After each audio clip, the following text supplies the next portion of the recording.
आज का हमारा टॉपिक है केमिकल इक्वेशन, जो क्या है हमारा क्लास 10th का फर्स्ट चैप्टर है। तो केमिकल्स क्या आते हैं, जनरली हम सुनते ही रहते हैं केमिकल्स के बारे में। कोई भी केमिकल है, जैसे हमारे पेट में भी केमिकल है, जैसे HCl है, ठीक है। और उसी तरह से इन्वर्टर की बैटरी है, उसमें भी है। तो इक्वेशन, केमिकल इक्वेशन क्या है या केमिकल रिएक्शन क्या है? जब हमारे पास दो या दो से ज़्यादा कोई भी केमिकल्स को हम मिला देते हैं तो वो आपस में रिएक्ट कर जाएं, तो उसको हम क्या बोलेंगे, उसकी केमिकल रिएक्शन। और जब हम उन केमिकल्स को एक पर्टिकुलर ढंग में अरेंज करके उसको लिख दें तो वो हमारे पास क्या बन जाएगी, उसकी केमिकल इक्वेशन, ठीक है। तो क्या है, it is a process in which one or more substance form new substance.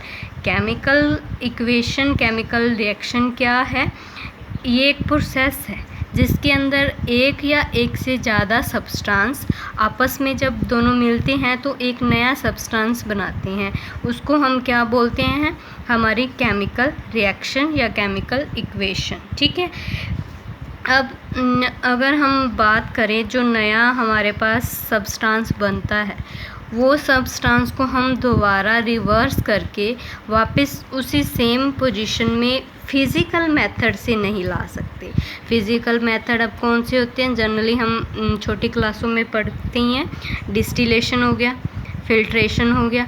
तो इन प्रोसेसेस से, इन फिज़िकल मेथड से हम ये जो नया सब्सटेंस है इसको वापस उसी स्टेज में नहीं ला सकते, ठीक है। अब ये जो केमिकल इक्वेशन है ये क्या क्या चीज़ों को इन्वॉल्व करती है, इसमें क्या क्या होता है। तो केमिकल इक्वेशन में फर्स्टली चेंज इन स्टेट, हमारे पास 4 टाइप की स्टेट हैं। जनरली हम 3 की बात करते हैं, सॉलिड, लिक्विड एंड गैस। और जो 4th स्टेट है उसको हम बोलते हैं प्लाज्मा, ठीक है। तो ये हमारे पास 3, जब हमारे पास कोई भी केमिकल इक्वेशन होगी तो उसमें अगर हमारे पास स्टेट उसकी सॉलिड है तो वो कई बार लिक्विड में चेंज हो जाएगी या फिर गैसेस स्टेट में चेंज हो जाएगी। अगर गैस है तो वो लिक्विड में हो जाएगी या गैस है तो सॉलिड में भी हो जाएगी, ठीक है। तो केमिकल इक्वेशन में क्या होता है हमारे पास कि जो हमारी स्टेट है किसी भी एलिमेंट की या सब्सटेंस की, वो क्या हो जाती है, चेंज हो जाती है, ठीक है।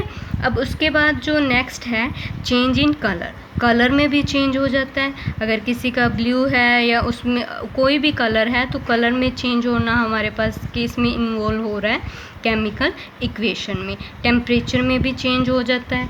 कई बार हम 2 केमिकल्स को मिलाते हैं तो बर्तन जो है हीट अप हो जाता है या फिर कूल डाउन हो जाता है, तो वो क्या है, टेम्परेचर में चेंज है, ठीक है। वो किसकी वजह से होते हैं, 2 रिएक्शंस होती हैं हमारे पास, एक्सोथर्मिक और एंडोथर्मिक। इनको हम आगे स्टडी करेंगे, ठीक है। तो इनकी वजह से हमारा टेम्परेचर में क्या हो जाता है, चेंज हो जाता है। उसके बाद जो 4th है उसमें क्या दे रखा है, इवोल्यूशन ऑफ गैसेस, मतलब गैसों का निकलना। तो कई बार केमिकल इक्वेशन में, केमिकल रिएक्शन में 2 अब जब सब्सटेंस को मिलाते हैं तो वहाँ पर कुछ ना कुछ गैसेस रिलीज़ होती हैं, तो वो हमारे पास क्या है, इवोल्यूशन ऑफ गैसेस, ठीक है।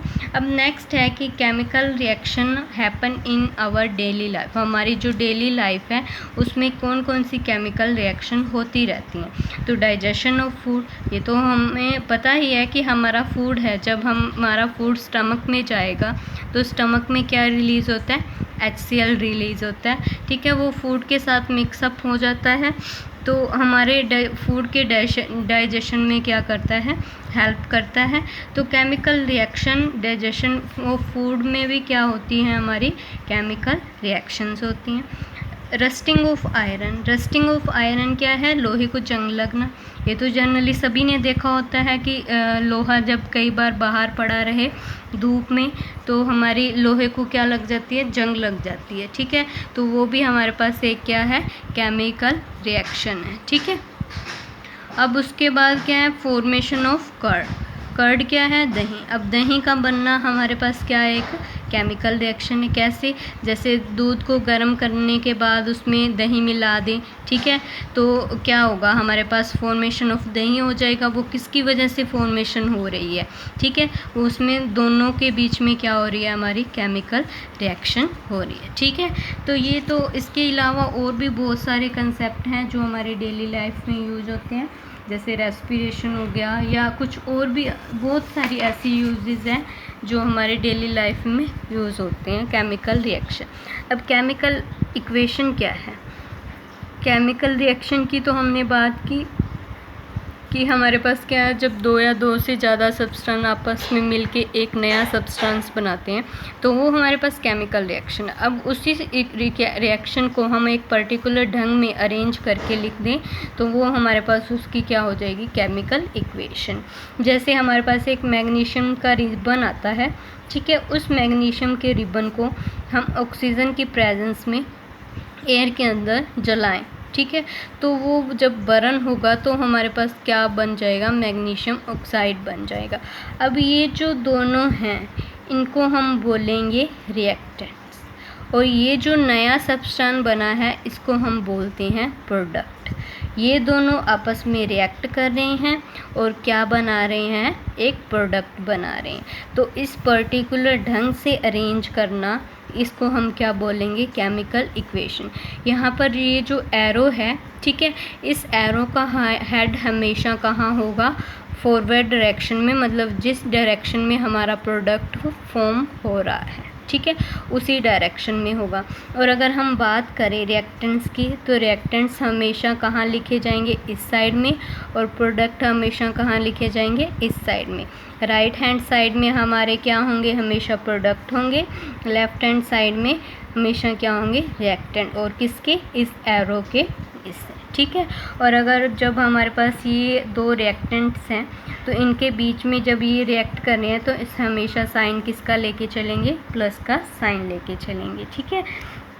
तो जैसे हम ये इसी इक्वेशन को इसके केमिकल फॉर्मूले में लिखें तो क्या है, मैग्नीशियम को Mg से लिखते हैं, ऑक्सीजन को O2 से, तो क्या बन गया, मैग्नीशियम ऑक्साइड। ये इक्वेशन बैलेंस नहीं है, तो बैलेंस इक्वेशन और इनबैलेंस इक्वेशंस को मैं आगे नेक्स्ट वीडियो में स्टडी करवाऊंगी, ठीक है।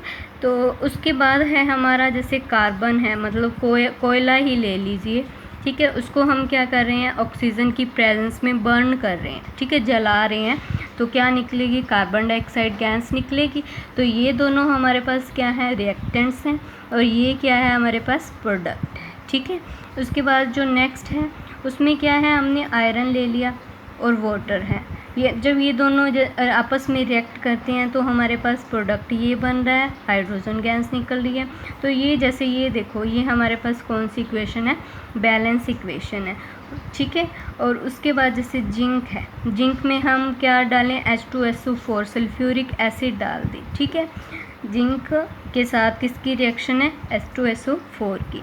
तो क्या होगा, ये जो SO4 है ये किसके साथ रिएक्ट कर जाएगा, जिंक के साथ। क्यों, क्योंकि जिंक जो है वो ज़्यादा रिएक्टिव है इससे, तो ये इसके साथ SO4 के साथ रिएक्ट करके हमारा न्यू प्रोडक्ट बना देगा, ZnSO4 और हाइड्रोजन गैस, ठीक है। तो ये थी हमारी सिंपल केमिकल इक्वेशन के बारे में और केमिकल रिएक्शन के बारे में। आई होप आपको इस वीडियो से कुछ समझ आया हो। Thank you.